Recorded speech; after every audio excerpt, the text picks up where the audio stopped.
Hello friend, हमें पता है EDTA यह कॉमनली यूज्ड एंटीकोगुलेंट है। EDTA का long form ethylene diamine tetra acetic acid होता है। EDTA फ्रीक्वेंटली यूज किया जाता है लैबोरेटरीज में। It is also known as, इसे और क्या कहा जाता है, सिक्वेस्टेरन या वर्सेनेट, ये दो नाम से भी इसे आइडेंटिफाई किया जाता है, सिक्वेस्टेरन और वर्सिनेट।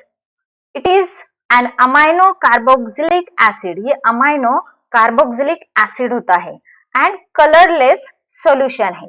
वाटर सोल्यूबल सॉलिड होता है, वाटर सोल्यूबल होता है। टाइप्स ऑफ EDTA, EDTA के टाइप्स एंड फॉर्म कौन से होते हैं? रूटीनली यूज जो EDTA होते हैं उसमें फर्स्ट है tri potassium salt, try potassium salt EDTA, जिसे K3 EDTA कहा जाता है। सेकेंड होता है डाइसोडियम EDTA, जिसे Na2 EDTA कहा जाता है। Tri potassium salt and disodium EDTA, यह टाइप्स है EDTA के। मोड ऑफ एक्शन, EDTA का मोड ऑफ एक्शन क्या है? It form insoluble calcium salt by chelation, ये चिलेशन प्रोसेस से इनसोल्यूबल कैल्शियम सॉल्ट फॉर्म करता है। कॉन्सेंट्रेशन क्या यूज किया जाता है EDTA का?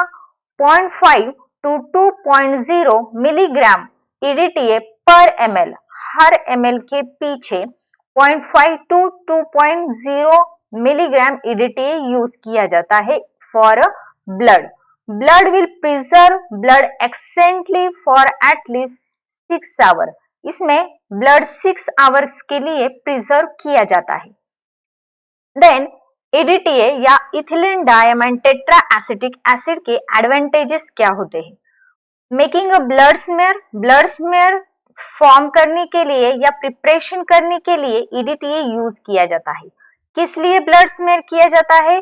For cell morphology study, cell की मॉर्फोलॉजी का स्टडी अगर हम कर रहे हैं ब्लड के, तो ब्लड स्मेयर करना जरूरी होता है और उसी लिए EDTA यूज किया जाता है। सेल की मॉर्फोलॉजी मतलब आरबीसीज का स्ट्रक्चर होता है, आरबीसीज की साइज होती है, डब्ल्यूबीसीज के टाइप्स होते हैं, डब्ल्यूबीसीज के साइज एंड स्ट्रक्चर होता है। इन सब का मॉर्फोलॉजिकल स्ट्रक्चर का स्टडी करने के लिए हम ब्लड स्मेयर तैयार करते हैं और ब्लड स्मेयर बनाने के लिए EDTA ब्लड चाहिए होता है। Used for test for CBC, CBC जैसे टेस्ट, माइक्रोफिलारिया जैसे टेस्ट, कुंभ टेस्ट, कुंभ जो टेस्ट होती है, इन टेस्ट के अंदर जो ब्लड यूज किया जाता है वह EDTA एंटीकोगुलेंट कैरी करने वाला ब्लड होता है। EDTA preserve the staining, staining preserve करने के लिए यूज होता है। And morphology of leukocyte, leukocyte की मॉर्फोलॉजी उसका स्टडी करने के लिए EDTA यूज किया जाता है।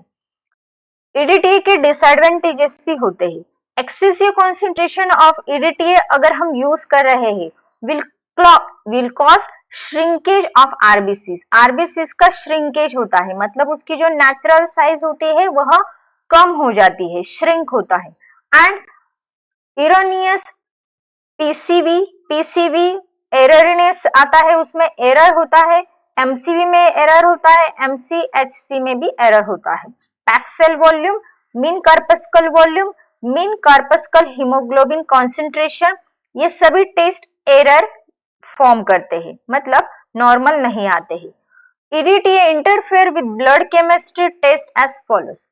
Falsely decrease alkaline phosphate by binding magnesium ion, ये क्या करता है? फॉल्सली डिक्रीज होता है अल्कलाइन फॉस्फेटेस, अल्कलाइन फॉस्फेटेस जो होता है वो डिक्रीज होता है किस वजह से? By binding of the magnesium ion. Then decrease CO2 combining power of blood, blood की CO2 कंबाइनिंग जो पावर होती है, कार्बन डाइऑक्साइड कंबाइनिंग की जो पावर होती है वह डिक्रीज हो जाती है। Interfere with Jaffe's reaction of creatinine test, creatinine की जो टेस्ट होती है जैफिस रिएक्शन, उसमें इंटरफेयर होता है, मतलब फॉल्स रिजल्ट आता है। डिक्रीज और alter sodium, potassium and calcium ion concentration in plasma, plasma में जो सोडियम होता है, पोटेशियम होता है, कैल्शियम होता है, उनका कॉन्सेंट्रेशन डिक्रीज होता है या अल्टर होता है with excessive concentration of the EDT. EDT का कॉन्सेंट्रेशन अगर एक्सेसिव हो रहा है तो ये सब फॉल्ट होते हैं इन हमारे रिजल्ट। ओके, रिजल्ट में ये सब डिक्रीज या इंक्रीज हो सकता है, एरर आ सकता है।